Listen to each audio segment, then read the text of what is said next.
Los directores, productores, actores y libretistas están aquí para hablarnos de sus obras, experiencias y proyectos. Nuestro cine, un espacio creado para informar y unir a Latinoamérica. Nuestro cine. Dirige Arifin Silleruelo.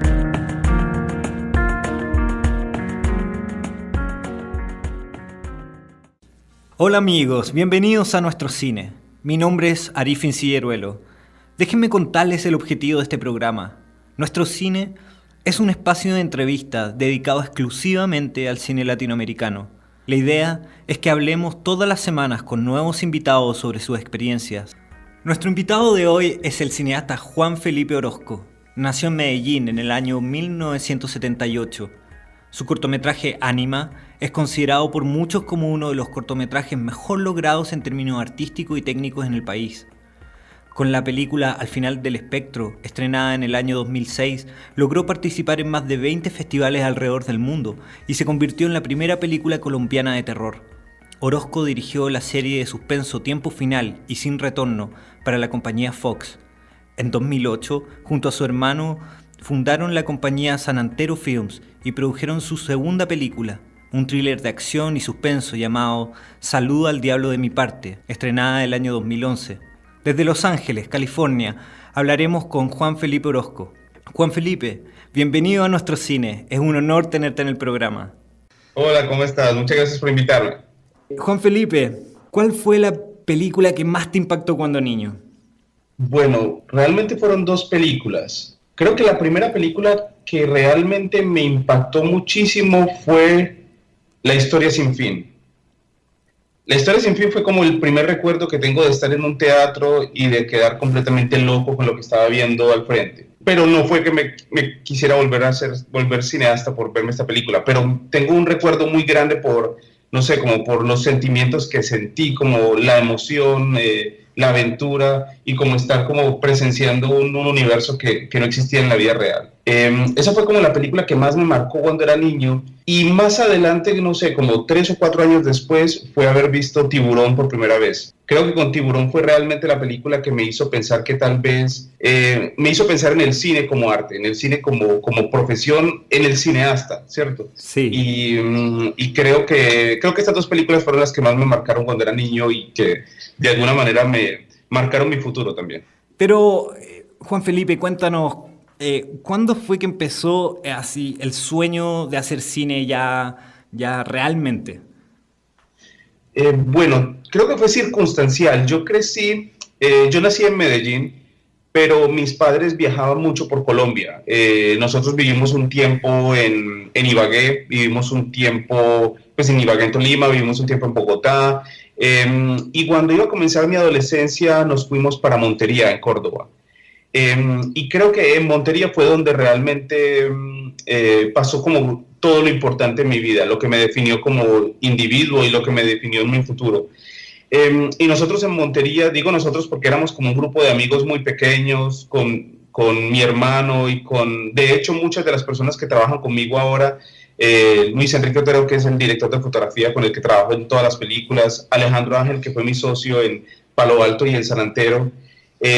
Todos nos conocimos muy pequeños en Montería y éramos un grupo de outsiders, como de niños raros, porque nos gustaba el heavy metal, nos gustaban los cómics. En esa época ya leíamos X-Men y no sé, estábamos pendientes de las películas de Hollywood y de Spielberg y de Jurassic Park. Entonces éramos como unos chicos muy raros en Montería, todos nos veían muy raros. Y primero empezamos como a hacer música, éramos más bien rockeros, tratando de hacer heavy metal y todo.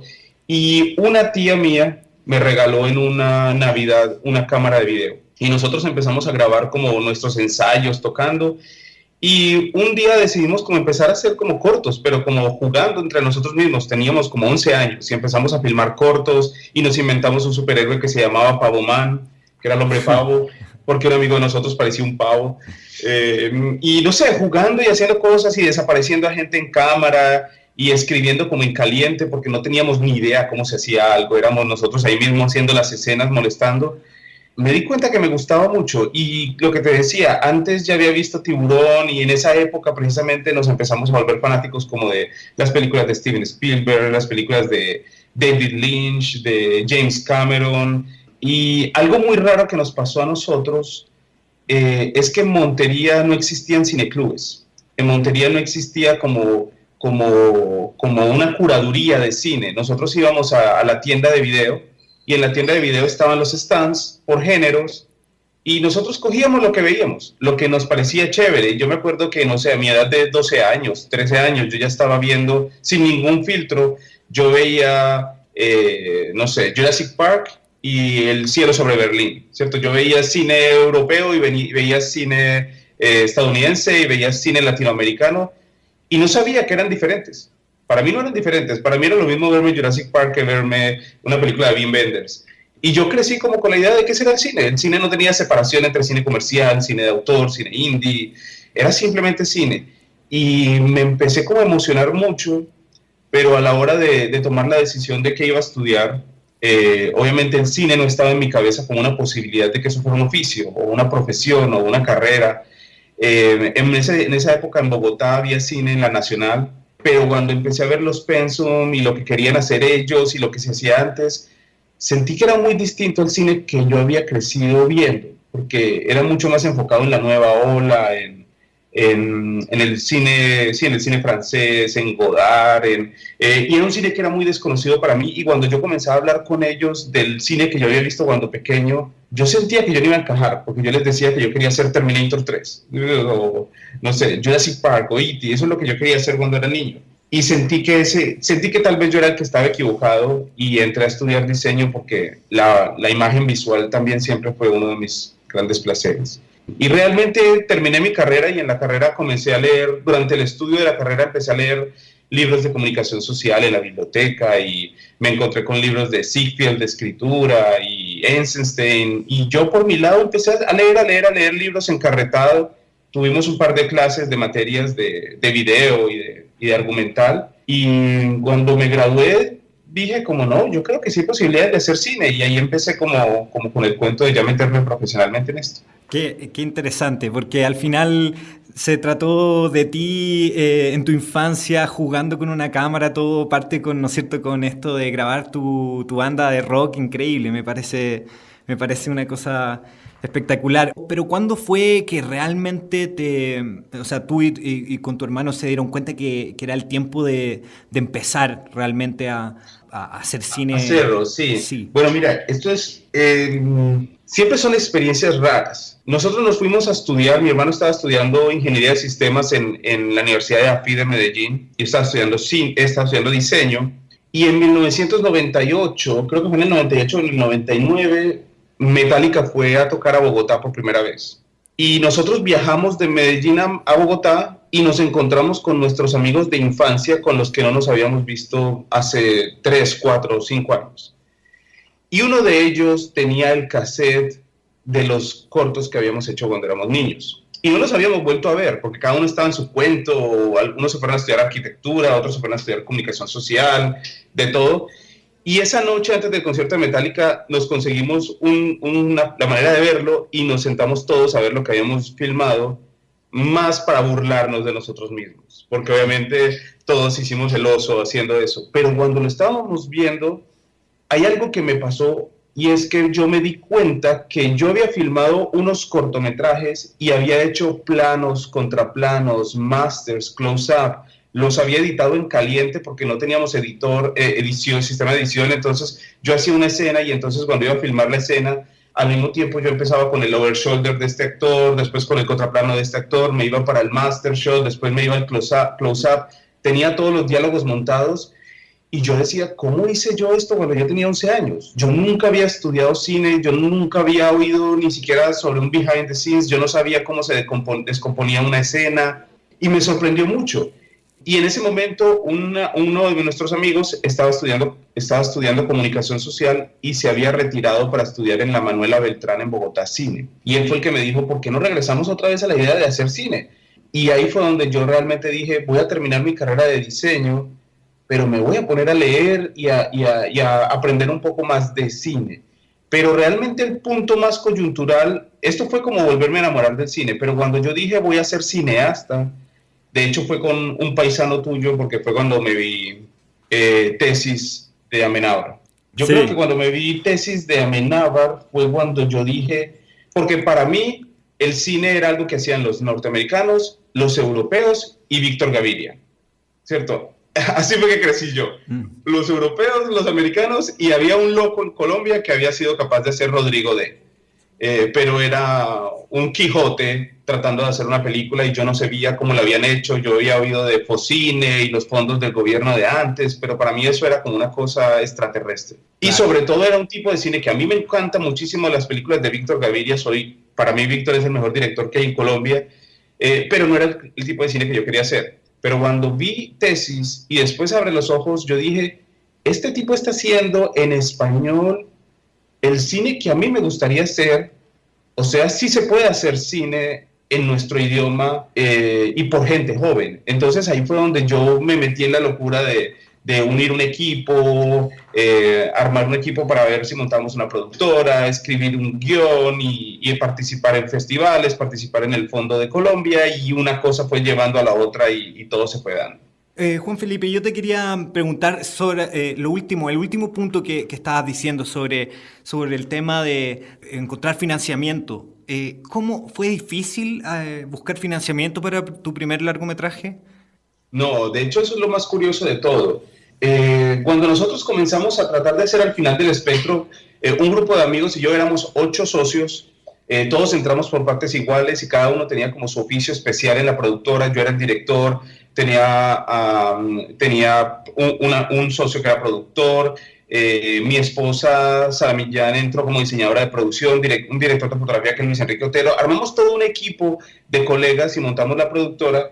Y en esa época ya el FDC, el Fondo para el Desarrollo Cinematográfico de Colombia, ya llevaba creo que 3 o 4 años entregando premios a través de Proimágenes en Movimiento, que es un dinero que se recauda a través de la misma taquilla, no son fondos del Estado a través de taxes de los impuestos, sino que es un fondo que se recauda a partir de las películas extranjeras que se emiten en Colombia. Pero para nosotros, digamos que como todo el mal de todo colombiano y de pronto hasta de todo latinoamericano, nosotros pensábamos que la gente que se ganaba eso era solo por rosca, ¿cierto? Porque sentíamos que los nombres que siempre ganaban eran los mismos y nosotros decíamos, eso no hay forma de ganarlo, eso siempre va a ser para y eso Sergio pasa en Cabrera. Todos lados. Eso pasa en todos lados, sí. Sí. Y nosotros pensábamos que eso era un fondo para que le dieran la plata a Víctor Gaviria, Sergio Cabrera, Jaime Osorio en esa época. Nosotros pensábamos que eso era una rosca. Fue uno de mis socios que insistió y dijo, mandemos, nada perdemos por mandarlo. Mandamos una vez el proyecto, de hecho, a uno de los premios pequeños, que era el premio de guión, y no ganamos. Y dijimos, es obvio, es que eso es una rosca, eso solo se lo van a ganar los de siempre. Y al año siguiente dijimos, hagamos el intento de mandarlo al premio grande, hagamos el intento de mandarlo al premio de producción, que el gobierno te da prácticamente todo el capital, casi todo el capital que necesitas para la película, y nosotros lo mandamos como para no dejar de hacerlo. El primero lo perdimos y pensamos, no, eso es una rosca, obviamente no íbamos a ganar. Además era una película de un horror film, una película de terror. O sea, además no era una película sobre el conflicto colombiano, ni tenía un contexto social fuerte. No era una película que encajaba en el cine latinoamericano, por decirlo así. Al siguiente año decidimos enviarlo al premio grande, pero sabíamos que no íbamos a ganar. Era como teníamos en la cabeza la frase de nuestros padres de no hay nada peor que no hacer las cosas, ¿cierto? Más o menos eso, o sea, hay que hacer las cosas, hay que intentarlo. Y lo enviamos y ganamos. Y yo no sé cómo ganamos, pero ese año, de hecho, yo creo que el FDC trató de dar una refrescada a lo que estaba pasando en el cine colombiano, porque casi todos los ganadores fueron cineastas primerizos. O sea, ese mismo año ganó La sangre y la lluvia, ese mismo año ganó Satanás, ganamos nosotros, ganó Felipe Martínez con Bluff. Fueron muchas películas que iban hacia otro lado, diferente al del cine que se estaba haciendo normalmente en Colombia. Y eso fue la salvación. Nosotros llevamos 3 o 4 años tratando de conseguir el capital para la película y había sido imposible. Casi que nos íbamos a rendir, casi que habíamos decidido regresar a nuestros oficios, cada uno por su lado, y nos ganamos el premio del FDC. Y esa fue la bendición más grande, porque El premio no nos dio todo el capital para hacer la película, pero una vez que tienes el aval del ministerio, que tienes casi que el 80% del presupuesto, conseguir el otro 20% no fue tan complejo, y sobre todo yo creo que la mayor ganancia, más que monetaria, fue anímica. Porque digamos que claro, es horrible estar sufriendo por dinero, es horrible tener un sueño y no conseguir dinero, pero era más horrible pensar si de pronto estábamos tomando el camino equivocado. Y creo que para nosotros todos lo mejor fue, digamos que el espaldarazo que nos dio el gobierno, o que nos dio por lo menos, no tanto el gobierno, sino el ente cinematográfico, porque los jurados eran internacionales, de que avalaron el proyecto y que avalaron el oficio que estábamos haciendo. Entonces yo creo que eso fue lo que nos dio fuerza, conseguimos el resto del capital y terminamos estrenando Al final del espectro. A mí me parece súper valorable que los fondos estatales en Colombia estén abiertos a financiar películas de género como el terror y otros. A mí me parece realmente valorable porque eso en general no se da tanto en Sudamérica. No, es verdad. Y todo el fondo, más, o sea, por todas las razones. O sea, por un lado, que el gobierno se esté abriendo a apoyar cine diferente es interesantísimo. Pero el valor que se le da también al esfuerzo que hizo, no sé, Felipe Aljure al comienzo cuando estaban redactando la ley de cine, y todo lo que ha pasado en todos estos años con el FDC es una cosa invaluable. O sea, porque a mí, mi cine va hacia un lado, pero yo soy cinéfilo antes de cineasta, y para mí no hay cosa más grande en esta vida que ver películas como La sangre y la lluvia, ver películas como El abrazo de la serpiente, ver películas como las películas de Rubén Mendoza. O sea, saber que en Colombia un cineasta como Rubén Mendoza, que tiene un perfil tan específico, tan independiente, tiene la capacidad de tener el apoyo de una nación para poder producir su cine. O sea, para mí, yo creo que lo más grande que le ha pasado en la historia del cine a Colombia posiblemente sea la ley de cine y todo lo que ha pasado a partir de ahí. Espectacular. Oye, pero respecto, quiero quedarme un poco, ahondar un poquito más en el tema del financiamiento, ¿no? Porque tú cuentas, y esto es una realidad para todos los cineastas, todas las películas, que a veces el Estado puede premiar, ¿no es cierto?, un proyecto, pero eso no significa que sea el 100% del proyecto. Entonces, la pregunta es, ¿fue difícil? ¿Cómo lograron encontrar ese 20% que les faltaba para poder realizar la película? Bueno, te cuento, es una pregunta que realmente tiene dos respuestas. Porque una respuesta es cómo lo hicimos, pero cómo lo hicimos fue un error. ¿Cómo lo debimos haber hecho? Que es cómo se deberían hacer las cosas ahora, es la otra respuesta. Cuando hicimos Al final del espectro, en ese momento que estaba el boom de la ley de cine, todo el mundo estaba excitado por lo que estaba pasando, porque en ese momento, no sé, estaban pasando cosas como que Rosario Tijeras hacía más de 1 millón de espectadores, obviamente La vendedora de rosas hacía más de 1 millón de espectadores, La estrategia del Caracol había hecho 1 millón, casi 1,5 millones de espectadores. O sea, venía toda esa emoción de que el cine estaba dando plata en Colombia. Entonces nosotros lo que hicimos fue conseguir el resto del capital a través de financiamiento particular. O sea, inversionistas, lo que se llaman inversionistas. El problema es que Colombia es un mercado pequeño a nivel de exhibición. A nivel de exhibición nosotros no tenemos mucha audiencia que sea suficientemente grande como para que tú hagas una película grande en Colombia y se pueda librar, ¿cierto? Tienes que hacer una película estilo como las de Dago para poder tener más de 1 millón de espectadores. Pero todas esas películas que ganamos el premio en ese año y las que hemos ganado los premios en los siguientes años, el promedio de taquilla en Colombia de una película que es relativamente exitosa casi que está llegando a ser casi que 300,000 espectadores. Muy pocas llegan a más arriba de eso. Entonces, cuando tú marcas qué equivale 300,000 espectadores a lo que debería costar la película, te das cuenta que los números deberían ser muy bajitos. Entonces, el problema que nosotros cometimos y muchos de nuestros colegas en ese momento fue salir a conseguir dinero particular, y lamentablemente la taquilla en Colombia no alcanzó a dar para que esos inversionistas recuperaran su capital. Y eso llevó un par de años después a la crisis del cine colombiano, que fue cuando la gente estaba tratando de hacer películas grandes porque las películas cuestan mucho. O sea, una película en Colombia no sé, como El abrazo de la serpiente, es una película que fácilmente cuesta mucho más que $1.000.000. Son capitales muy grandes. Entonces vino una crisis, que de esa crisis salieron los cineastas pequeños independientes, salió El vuelco del cangrejo, salió La sociedad del semáforo, salió La playa de La Sirga. Todas estas películas salieron en ese momento cuando hubo la crisis de dinero privado, donde los cineastas lo que hacían era que con el dinero del fondo hacían la película. No salían a buscar un solo peso más.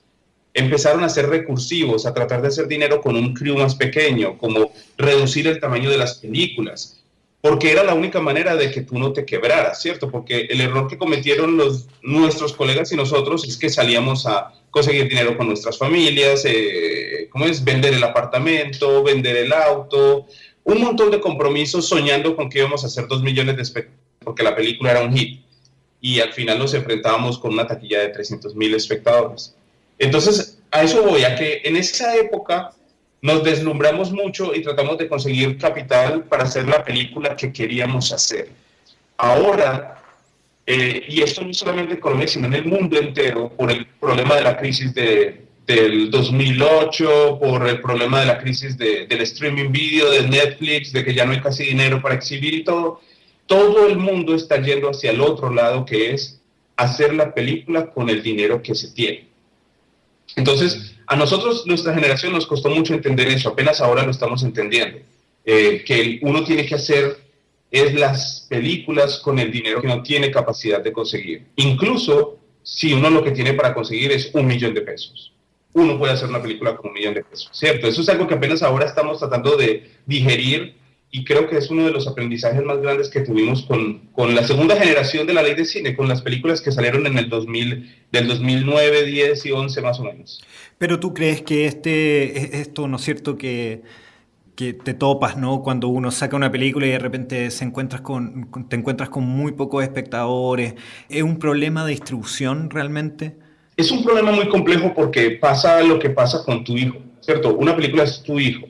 Sí. Cuando sale, tú crees y esperas lo mejor de la película, y si tú la trataste de hacer bien, las películas no son perfectas, al final del espectro no es perfecta, pero es una película a la que yo le metí mucho esfuerzo y traté de que quedara lo mejor posible en mis capacidades en ese momento. Entonces tú piensas, bueno, es la primera película de terror en Colombia, posiblemente vamos a hacer 1 millón de espectadores, y haces los cálculos y los números para el 1 millón de espectadores, y después te enfrentas con los 300,000 espectadores, que también, si tú te pones a pensar, eso es casi que llenar 10 veces el Atanasio Girardot de Colombia. Pero uno no lo ve así, ¿cierto? Pero la verdad es que hubo 10 estadios de fútbol llenos viendo mi película en salas de cine, ¿cierto? Pero uno de todas maneras queda con el shock de yo esperaba que iba a ser más. Entonces, lo que te digo es que ha sido un proceso muy rico. Todos caemos en el error del cine pensado desde el punto de vista de Hollywood. Y Hollywood no me refiero al negocio, sino Hollywood como a las estrellas y el glamour. Pero cuando yo desperté del sueño de hacer cine, cuando yo vi Amenábar, mi primera idea era, uno sí puede hacer cine con los recursos que uno tiene. Entonces, después nos metimos en ese gran universo de hacer cine grande y de hacer películas de $1 millón y toda esta locura, cuando después, 10 años después, estamos otra vez analizando la posibilidad de que deberíamos también hacer cine con la capacidad que tenemos. Entonces, a lo que voy con esto es a que toda la gente joven que quiere hacer cine, toda la gente que sueña conseguir un camino en el cual quieran empezar a hacer un cortometraje o un largometraje, llegar a Cannes, ¿cierto? O simplemente contar la historia que quieren contar porque son artistas que tienen ese fuego por dentro. La respuesta más grande, que es algo que también está pasando aquí en los Estados Unidos, es la idea de no esperar.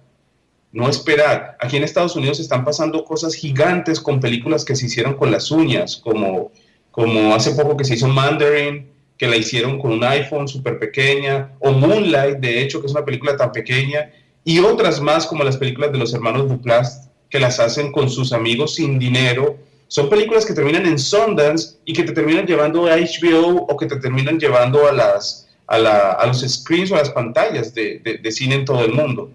Entonces, es muy chévere también entender que una cosa fue el camino con el que nosotros crecimos, que fue la ley de cine y el FDC haciendo películas grandes desde el comienzo, y lo otro es la posibilidad de que con la democratización de la tecnología, hoy en día todos tenemos acceso de una manera u otra a herramientas que tienen un nivel como para poder contar una historia que se pueda contar en el resto del mundo, que se pueda mostrar en el resto del mundo. Juan Felipe, ya quiero entrar prontamente a preguntarte sobre tu relación con Hollywood y todo eso, pero antes te quería preguntar, ¿qué sentiste el día del estreno de Al final del espectro? ¿Qué emociones recuerdas que te dio por fin ver un largometraje tuyo en pantalla grande? Es una cosa que no se sabe, no se puede ni... Bueno, te voy a decir la verdad, porque es que todos tenemos que decir la verdad. La verdad es que cuando tú ves la película tuya por primera vez en la pantalla grande, en un teatro, uno lo único que siente es terror. Terror. Uno no se emociona, porque uno lo único que está pensando es en que desperdicié 4 o 5 años de mi vida, esto es una porquería, la gente sí le va a gustar, yo qué hice, esto es una estupidez. O sea, el que te diga que se sentó en un teatro a ver su primera película con orgullo, es un mentiroso. Ya. Todos los directores amigos míos, todos, desde Ciro hasta los que he conocido acá, todos, de hecho hay muchos directores que se salen en la primera proyección, no son capaces con el estrés. Es que es muy aterrador. El orgullo viene después, viene cuando sientes que a la gente le gustó y dices, bueno, no estuvo tan mal. Ese es como el momento en el que de verdad, pero te digo, no es ni siquiera de felicidad, es de descanso, porque el estrés es muy, muy, muy grande, muy, muy, muy grande. O sea, pero también es verdad, no es para asustar a la gente, esto es, hacer cine es lo más maravilloso que hay en la vida. Los invito a oír nuestro próximo programa, en donde escucharemos la segunda parte de esta interesante entrevista a Juan Felipe Orozco. Bueno amigos, llegamos al final del programa. Los invito a que nos sigan en Facebook como @programa Nuestro Cine y nos den un like. Ahí encontrarán información de nuestros invitados y noticias de nuestro cine. Un abrazo y hasta la próxima. Nuestro cine, uniendo a Latinoamérica a través del séptimo arte.